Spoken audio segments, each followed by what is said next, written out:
In the province of Laguna in the Philippines, there's a volcano that looks like a sleeping woman. Locals say that silhouette is not an accident. It's the resting form of Maria Makiling, the legendary guardian spirit of Mount Makiling. For more than 400 years, her stories have blended precolonial belief, Spanish Catholic influence, and modern nationalism. Understanding who Maria Makiling is means understanding how Filipinos imagine nature, love, justice, and the land itself. Before the Spanish arrived, people in the area spoke of a Diwata, a powerful nature spirit who protected the mountain and its forests. She had many names, but under Spanish rule she became known as Maria Makiling, blending indigenous belief with Catholic naming. This change mattered. It helped old beliefs survive under a new religion. Instead of disappearing, the mountain goddess adapted, becoming a figure both familiar to villagers and acceptable to colonizers, a quiet act of cultural resilience. Most legends describe Maria Makiling as a young woman with long, flowing black hair, wearing a simple white or green dress that blends with the forest. She appears barefoot on forest paths, sometimes leaving no footprints at all. Her beauty isn't just physical, it mirrors the mountain itself, fertile, mysterious, and dangerous if disrespected. When people describe her, they're really describing how the land around Makiling feels, generous but never fully tamed. Maria is said to control the bounty of Mount Makiling. She can heal the sick, guide lost travelers, and make crops flourish. In many stories, she leaves gifts, a basket of forest produce or ginger that secretly turns to gold. But her generosity has limits. If people hunt too much, cut trees carelessly, or take without gratitude, the mountain becomes dangerous. Storms arrive, trails vanish, and the forest closes around the greedy. Her powers are a moral compass. Nature will provide, but it demands respect.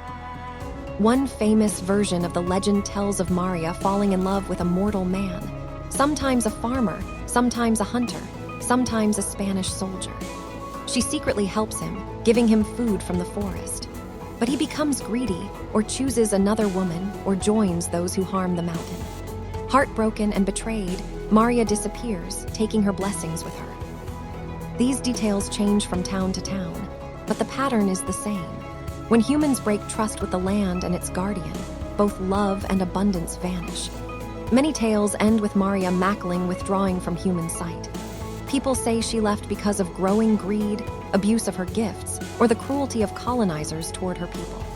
Her disappearance is a warning.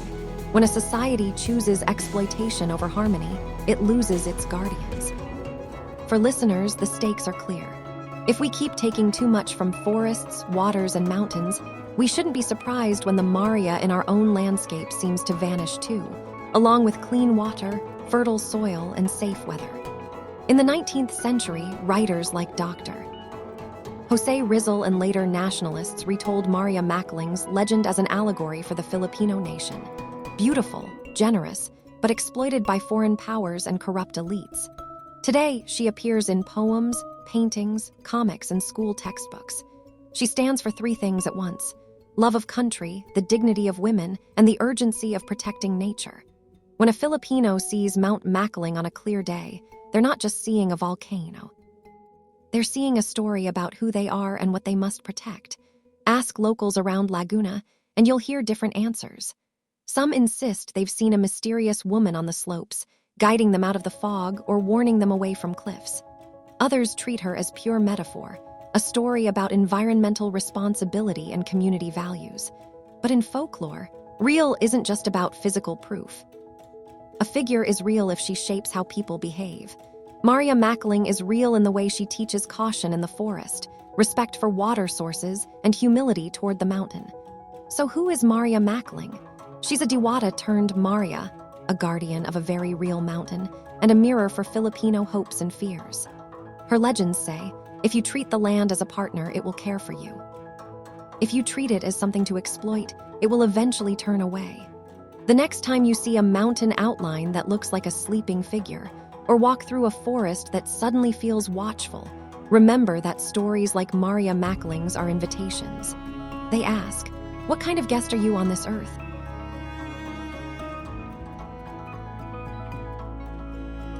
Hit that like button and subscribe for more awesome content like this.